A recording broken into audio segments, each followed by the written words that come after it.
여러분 잘 쉬셨나요? 대망의 마지막 시간입니다. 좀 더 잘할 걸 하는 아쉬움도 남고 뭔가 부족했던 것 같아서 여러분들께 죄송하기도 한데요. 일단 마지막 수업 진행하고 여러분들 아쉬움이 많이 남지만 그럼 마지막 장 시작해 보도록 하겠습니다. 마지막 장 12장 행복에 관한 이야기입니다. 행복한 삶. 여러분들 행복한 삶을 누구나 생각하죠. 행복한 삶은 어떤 삶일까? 행복한 삶이라는 건 굉장히 주관적일 수 있는 부분이죠. 사람마다 다 행복의 요건이 다르고 행복한 것들에 대해서 다 다르죠. 행복함이라는 것에 대해서 굉장히 주관적인 건데 이제 행복한 삶과 대인 관계에 대해서 이제 이번 시간에 한번 살펴보도록 하겠습니다. 사람은 스스로 결심한 만큼 행복해진다. 에이브람 링컨이 이야기한 건데요. 그러니까 행복은 굉장히 주관적이라는 거죠, 여러분. 그리고 내가 어떠한 것에 이제 어떠한 것에 그 주안점을 두느냐에 따라서 그 행복감이 굉장히 달라질 수도 있는 거죠. 내가 결심한 만큼 이제 행복해진다라는 거. 내가 목표를 세워서 그것을 나갔을 때 행복한 사람들이 있을 것이고, 그런데 그것이 아무것도 이루어지지 않고 가만히 있는다고 해서 행복해지는 것은 아니죠. 여러분들도 삶 속에서 지금 굉장히 활기찬 시기니까 그 안에서 여러분들의 행복을 찾아볼 수 있기를 바랍니다. 그리고 이번 시간에 여러분들의 그 주관적인 행복에 대해서 내가 느끼는 행복은 어떤 것들인가, 내가 그럼 행복한 삶을 위해서 사람들과 어떠한 관계를 해야 될 것인가에 대해서 한번 생각해 보시는 그런 시간들이 됐으면 좋겠습니다. 이번 시간에 살펴볼 내용들은 행복한 삶, 그리고 행복한 삶과 대인관계, 그리고 자기 발견과 행복한 대인관계, 그리고 네 번째로 행복한 대인관계와 대인관계 유지와 개선 방법에 대해서 한번 그 내용들에 대해서 쭉 살펴보도록 하겠습니다. 그러니까 OX 퀴즈 지난번과 같이 이제 한번 쭉 여러분들 한번 살펴보시고요. 밑에 정답 있으니까 수업 끝난 다음에 여러분들 한번 살펴보시기 바랍니다. 자, 행복에 영향을 주는 요인, 셀리그만이 얘기했어요. 행복에 영향을 주는 요인, 셀리그만 긍정심리학자로 굉장히 유명하신 분이시죠. 행복에 영향을 주는 요인은 행복이란 도전의식과 낙관적인 기대를 가지고 긍정적인 정서를 최대화할 때 누릴 수 있는 것과 열정을 가지고 자신의 성격적 강점을 통해 잠재력을 최대한 발휘해 나갈 때 느낄 수 있는 것이다. 라고 이제 셀리그만이 얘기한 거죠. 그러니까 도전의식, 그리고 낙관적인 기대, 긍정적인 생각을 많이 가지라는 거죠. 긍정적인 정서, 낙관적인 기대를 가지고 긍정적인 정서를 최대화할 수 있어야 된다는 거죠. 열정을 가지고 자신의 강점, 잠재력을 최대한 발휘해 나갈 수 있을 때 그것이 행복이다. 라고 이제 셀리그먼은 학습된 무기력이라는 이론으로 굉장히 유명하신 분이죠. 학습된 무기력이라는 것에 대해서 여러분들 한번 이제 나중에 시간 되실 때 한번 찾아보시기 바랍니다. 셀리그먼은 학습된 무기력에 대해서 이야기하면서 낙관적인 인간에 대해서 얘기하면서 이제 긍정 심리학에 대해서 이야기하셨죠. 굉장히 유명한 이론이니까 여러분들 시간 되실 때 한번 찾아보시기 바랍니다. 행복에 영향을 주는 요인은 인구사회학적 요인, 첫 번째로 인구사회학적 요인. 행복에 영향을 주는 요인에는 인구사회학적 요인이 있어요. 인구사회학적 요인이 있는데 첫 번째 인구사회학적 요인 첫 번째로 성별이 있다. 성별에 따라서 행복의 차이가 있을까요? 없을까요? 성별에 따라서 성별에 따라서 행복을 느끼는 정도는 남녀가 크게 차이가 없다라고 이야기합니다. 서로 성별에 대해서는 크게 차이가 없고요. 연령에 따라서는 차이가 있을까요? 없을까요? 나이에 따라서는 이제 행복에 대해서 느끼는 차이가 좀 있다라고 하는데요. 우리 교재 311페이지 보면 남성의 행복감은 나이가 많아지면서 증가하는 방법, 여성의 행복감은 25세까지는 증가하지만 25세에서 30세 때에는 어린 자녀를 자녀 육아 부담으로 인해 일시적으로 감소했다가 다시 점진적으로 증가하는 경향이 있다. 라고 나타나네요.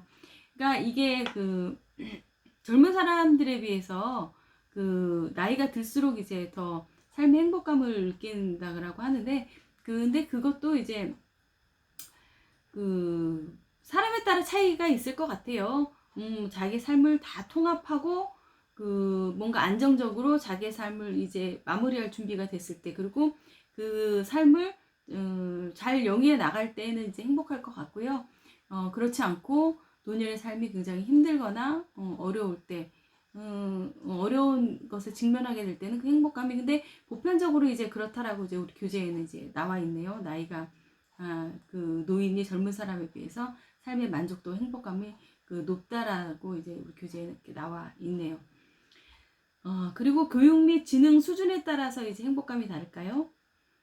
교육 및 지능 수준이 교육 및 지능 수준이 정적인 상관관계를 나타내기는 하지만, 교육과 지능 수준의 상관관계는 그 상관 정도는 그 아주 작은 것으로 이제 나타난다라고 합니다.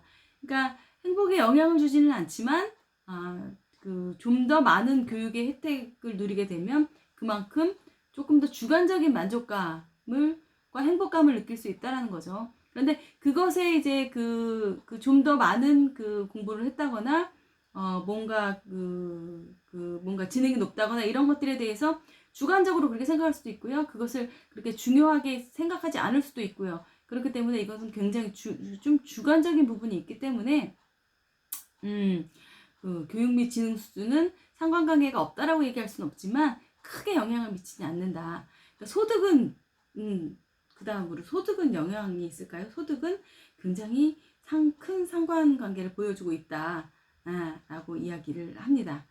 국민성이 낙천적인 국가에서는 소득이 낮다 할지라도 행복도가 높은데요.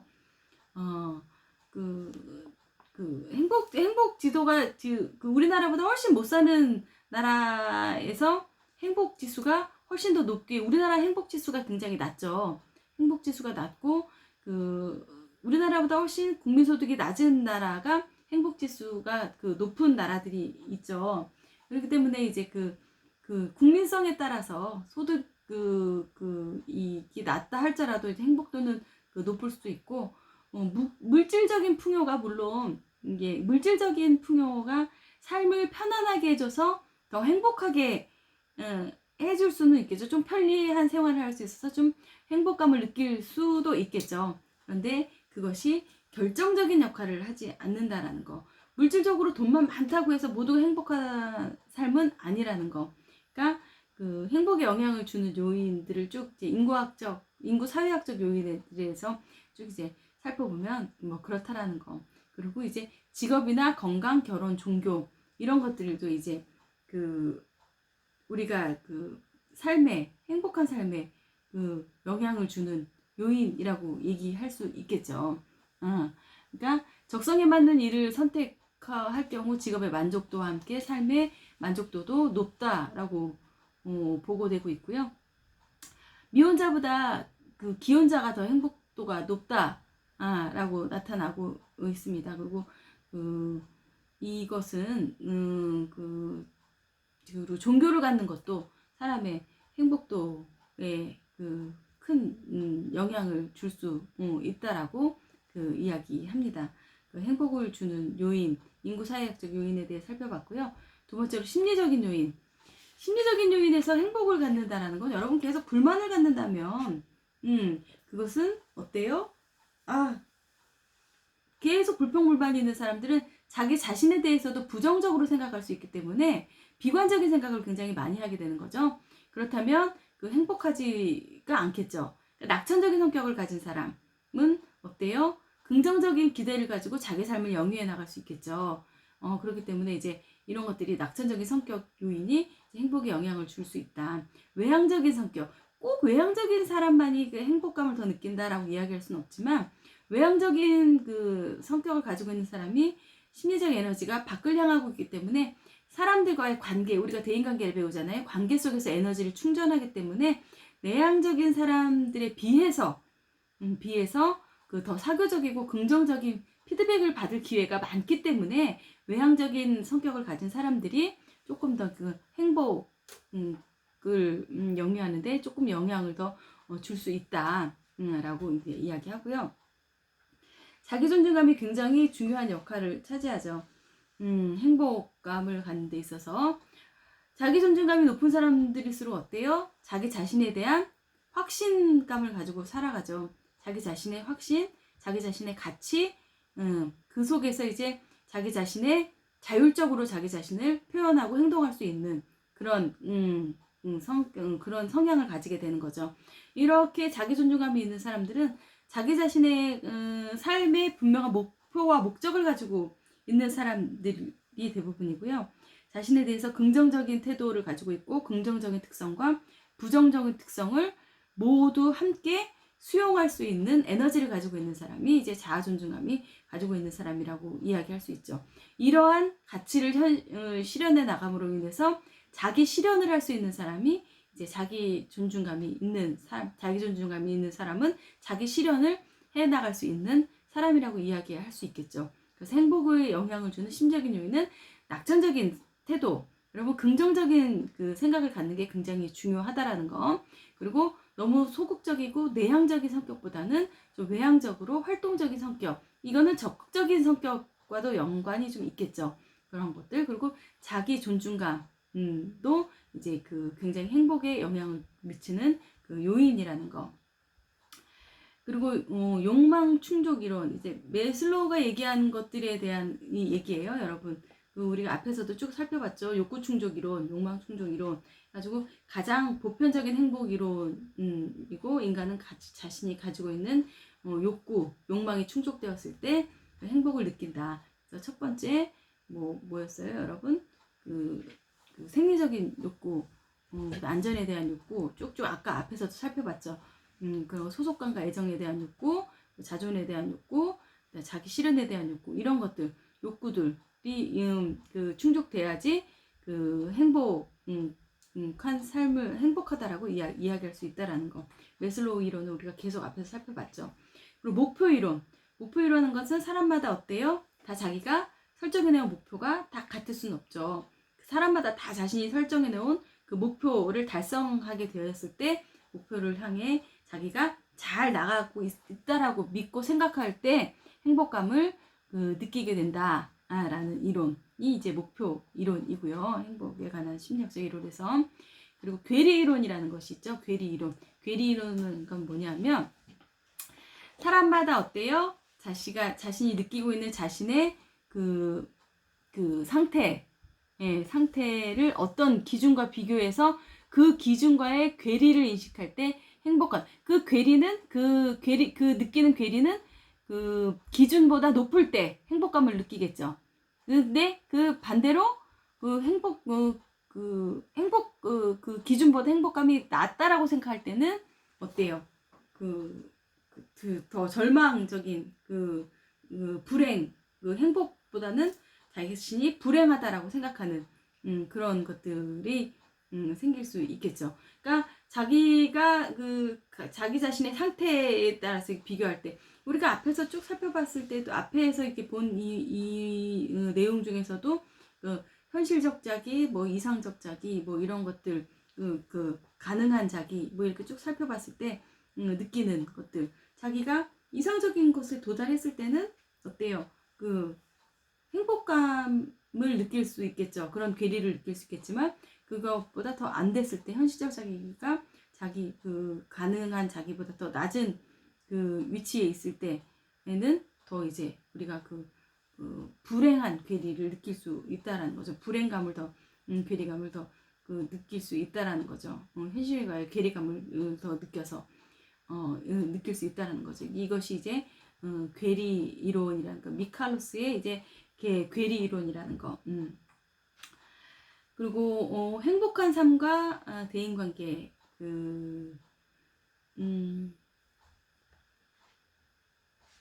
행복한 삶과 대인 관계에서 행복감에 영향을 주는 요소에 대해서 이제 쭉 살펴보면 행복감에 영향을 주는 요소, 첫 번째로 뭐예요? 효율적인 역할 수행이 있어야 된다. 행복한 행복감에 영향을 주는 건 자기 자신이 역할이 주어졌을 때 사람은 굉장히 행복감을 느끼죠. 자기가 무언가를 할 수 있다고 생각할 때 그 역할 수행이 있어야 하고요. 두 번째로 긍정적인 대인 관계.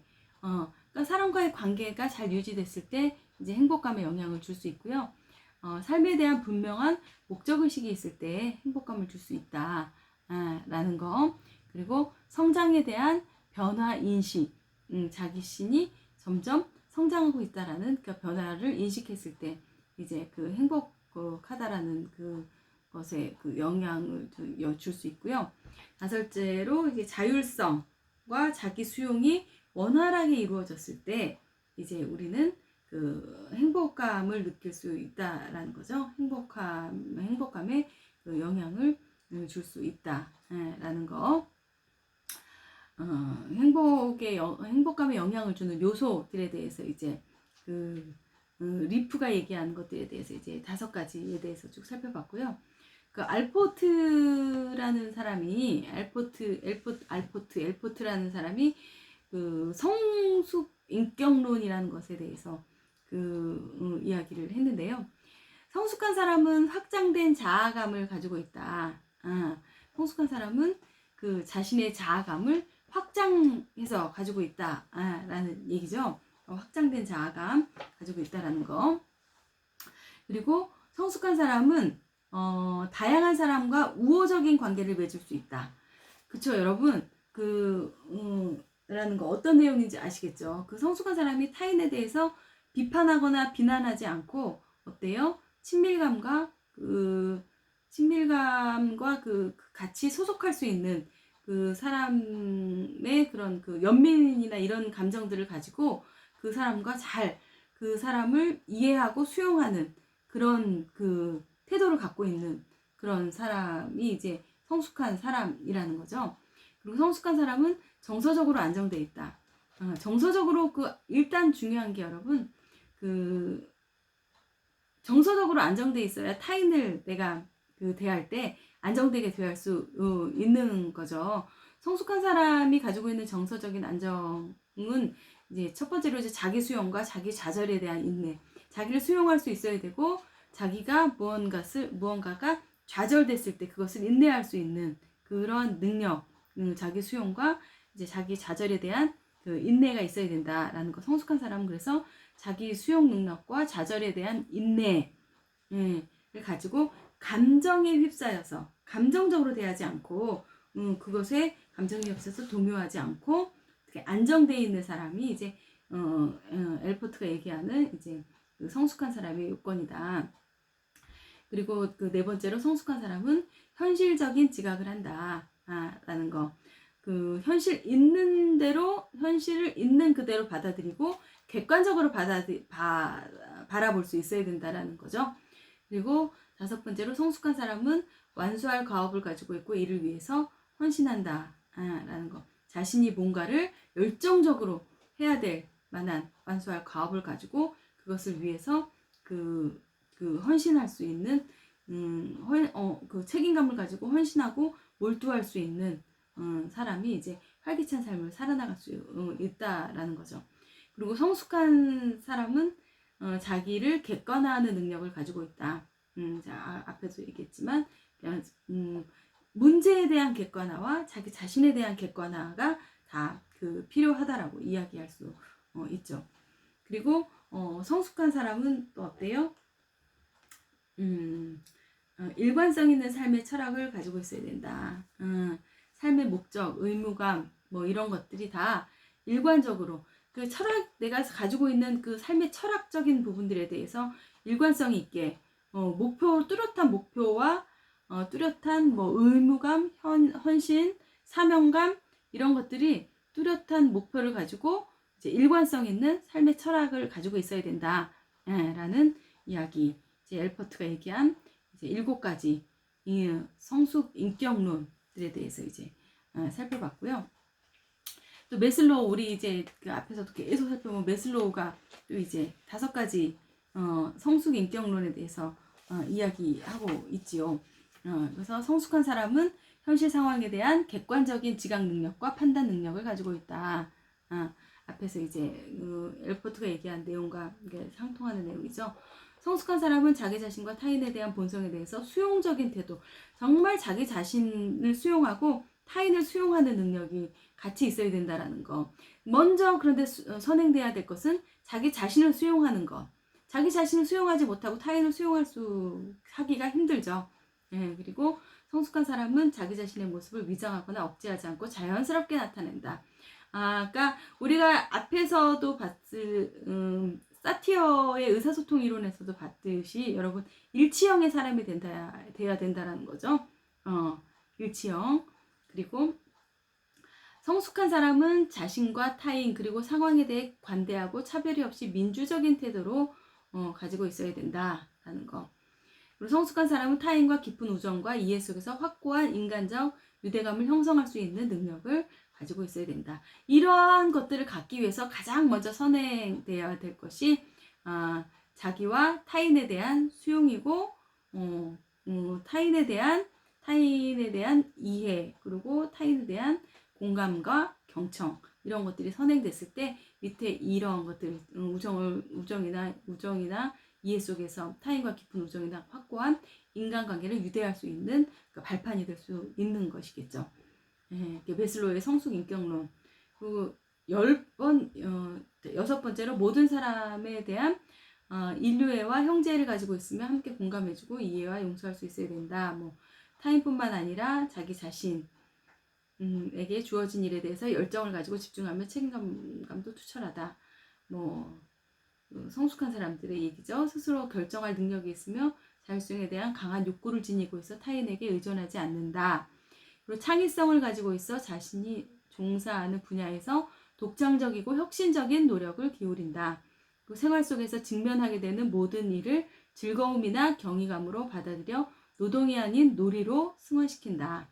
이것이 이제 메슬로우가 얘기한 10가지의 성숙 인격론에 대해서 쭉 한번 그냥 살펴봤고요.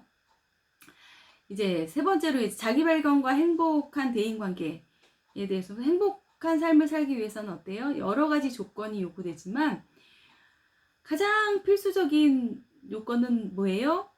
행복한 인간관계죠. 행복한 대인관계다 라고 이야기할 수 있겠죠. 이러한 그 행복한 대인관계가 이루어져야 우리가 그 행복한 삶을 영위해 나가는데 가장 필수적인 요인이다 라고 이야기할 수 있습니다.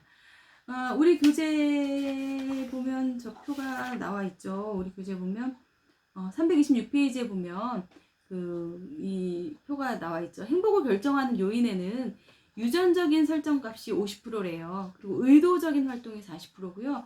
환경적인 요인이 10%라고 이야기합니다. 자, 우리가 유전적인 요인은 어때요, 여러분? 유전적인 요인은 유전적인 설정값으로 태어날 때부터 타고난 요소가 50%래요. 그런데 유전적인 요인은 어때요? 타고나는 성격 기질이 타고나는 거죠.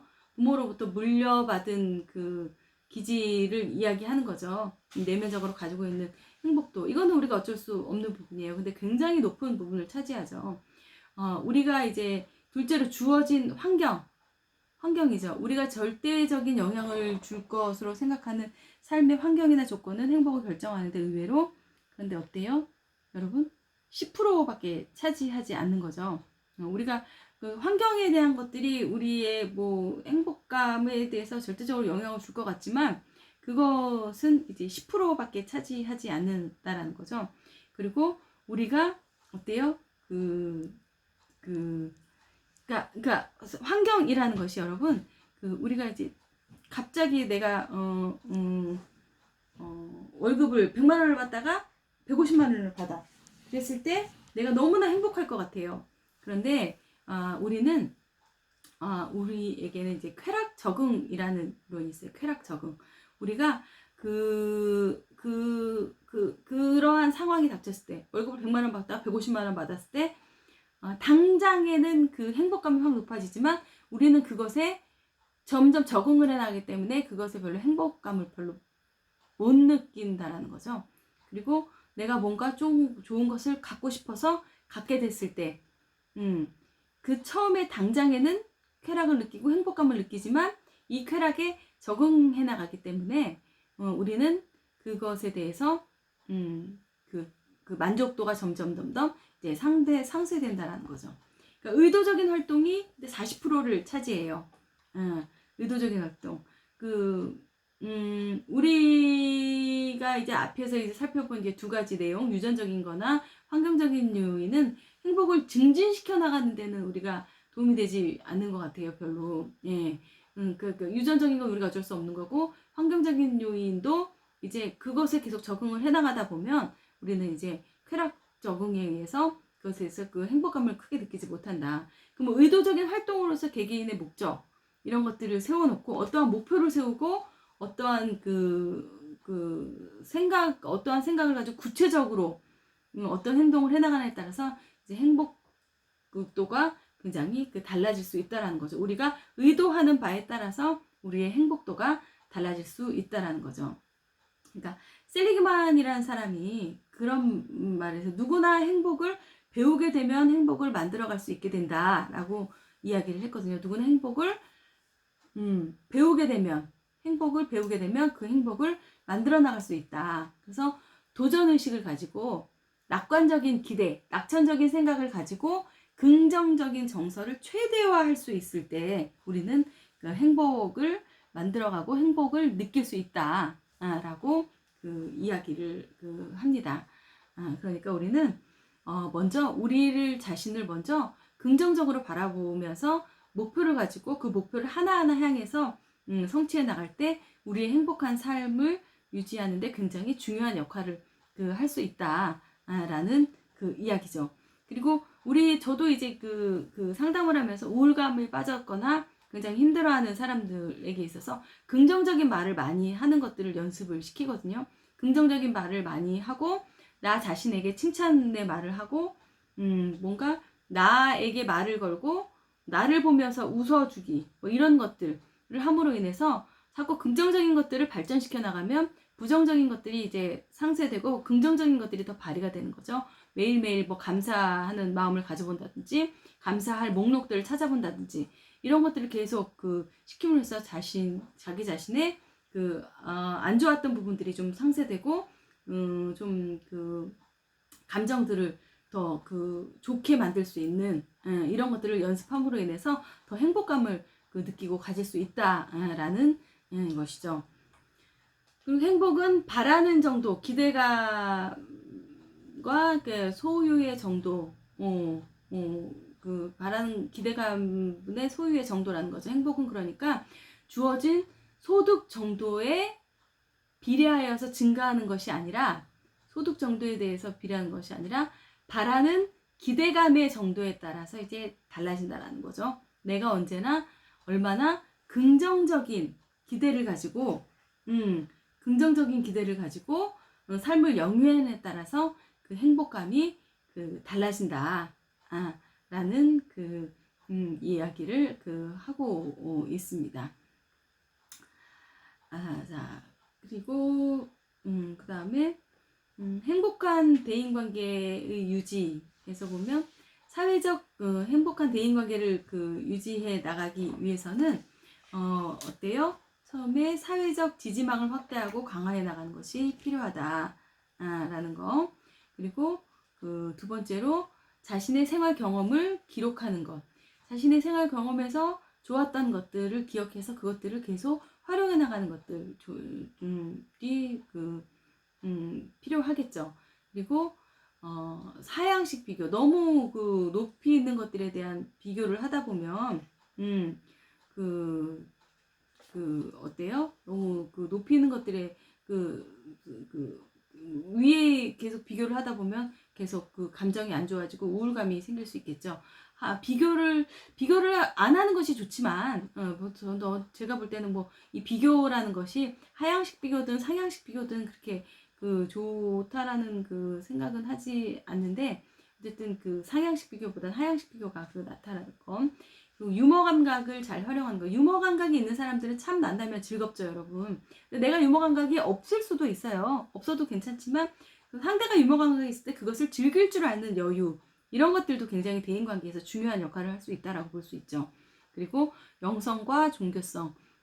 내가 종교를 가졌을 때, 종교적인 삶을 가졌을 때, 훨씬 더 그 안에서 내가 만나는 그 신과의 그런 관계 속에서도 더 행복감을 많이 느낄 수 있다라는 거죠. 그리고 그 인생에 대한 무상함을 자각하는 것이다 라는 거.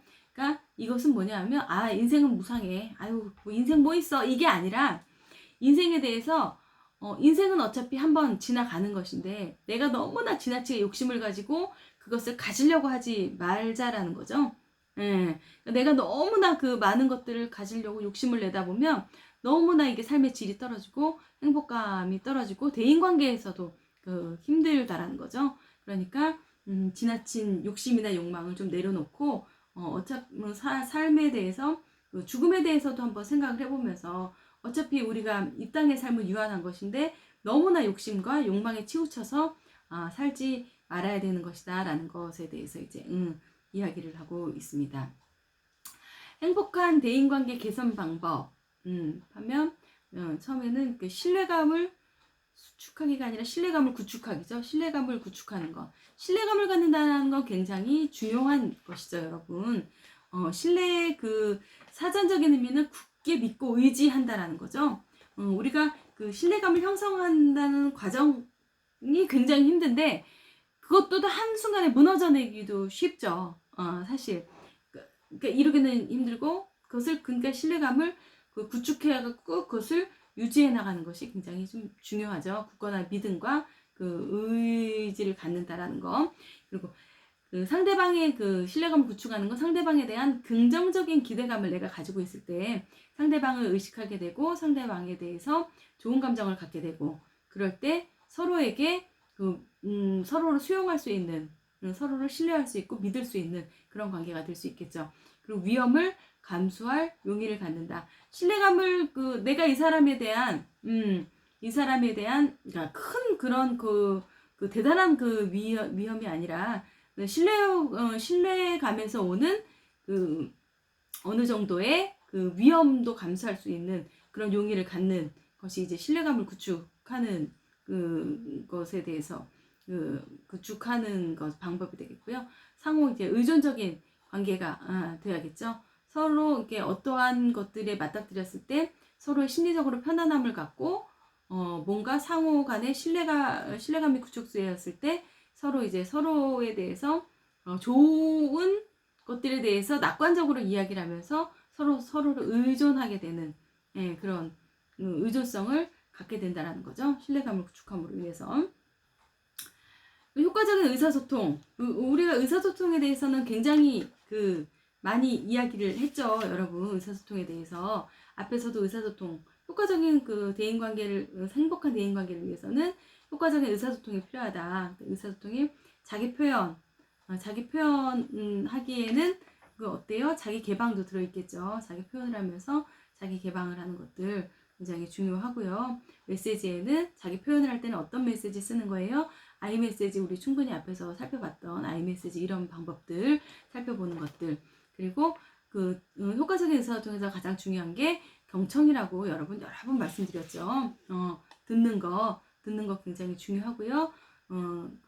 상대방의 말을 잘 따라가면서 그것을 추임새도 넣어주면서 이렇게 내가 네 말을 잘 따라가고 있어, 이러면서 그 말을 들어주는 거 굉장히 중요하고요. 세 번째로 공감하기. 공감도 우리 여러분 앞에서 많이 얘기했죠. 상대방의 말을 이렇게 잘 말을 할 때 잘 듣고 이렇게 판단하면 안 되겠죠. 판단하고 그것에 대해서 뭔가 해답을 주고 그러려고 하는 것이 아니라 상대방의 말 속에서 이제 담긴 그러한 그런 감정, 표현, 이런 것들을 깊이 내가 같이 너의 생각을 공감하고 있다라는 거, 이러한 것들을 보여주는 거, 이러한 통찰을 가지고 있다라는 거, 통찰하고 너의 생각을 내가 같이 통찰하고 있다라는 거, 이런 것들을 보여주는 것들이 굉장히 중요하죠. 그러니까 공감적인 이해를 통해서 내가 상대방에게 진심으로 느꼈던 것들. 그러니까 잘 듣고, 일단 잘 들어야 그 내용들을 잘 이해하고 그 내용들에 대해서 내가 공감하게 되고 그 공감한 내용들에 대해서 상대방에게 내가 자신이 느낀 바에 대해서 또 이제 자신이 느낀 바에 대해서 얘기하는 거죠. 상대방이 어떻다라고 이야기하는 것보다 그랬을 때 이게 더 효과적인 의사소통이 될 수 있다라는 거죠. 그러니까 행복한 대인 관계를 위해서는 효과적인 의사소통이 일단은 신뢰감의 구축이 돼야 되고 신뢰감이 구축된 베이스 안에서 효과적인 의사소통이 이루어져야 한다라는 거까지. 그리고 이제 자기 발견이라는 것은 세상에 하나밖에 없는 가치 있는 존재죠. 그래서 효과적인 대인 관계를 통해서 행복한 삶으로 인해서 내가 꿈꾸는 인생이 될 수 있었으면 좋겠습니다. 여러분 이제 여기까지가 우리가 이제 보는 우리 교재를 이제 여기까지가 다 끝낸 상태이고요. 여러분 요 뒤에 이제 내있는 대인관계 안정도 검사 요거 한번 쭉 해보셨으면 해보시길 바라고요. 우리가 이제 14주간의 대장정을 이제 마쳤습니다. 정말 아쉬움이 많이 남는 수업이죠.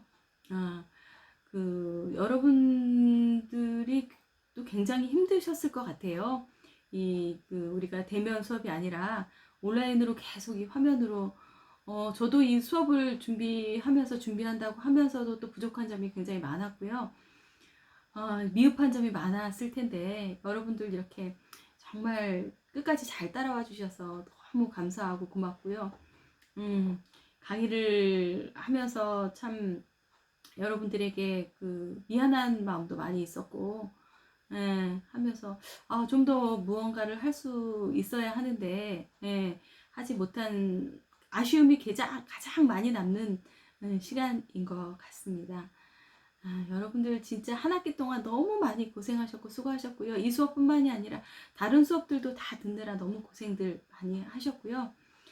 여러분들 이게 하시는 일들에 정말 좋은 일들, 행복한 일들, 또 우리의 수업을 통해서 대인관계를 잘 형성해 나가서 여러분들의 삶에 한 걸음 더 성숙된 삶이 될 수 있었으면 좋겠습니다.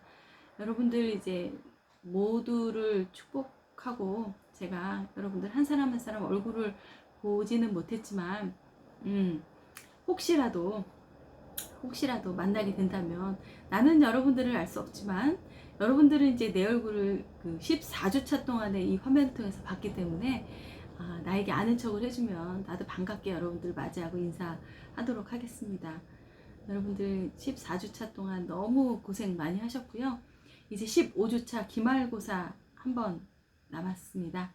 기말고사는 지난번 중간고사와 같은 형식으로 치루어질 것이고요.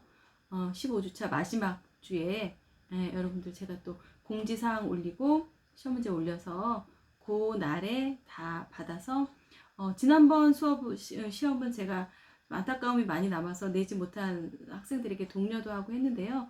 여러분 이번에는 마감 시간 잘 지켜서 받는 부분까지 제가 채점 잘해서 정리 잘해서 잘 올리도록 하겠습니다.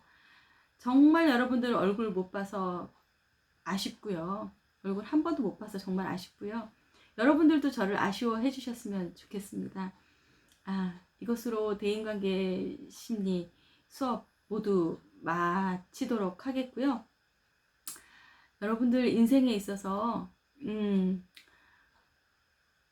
꿈을 이루는데 꿈을 꼭 이루시고 하시고 싶은 일, 내가 하고 싶은 일이 뭔지 직업에 대해서 우리가 얘기하면서도 얘기했지만 여러분 잘하는 일과 좋아하는 일이 있죠.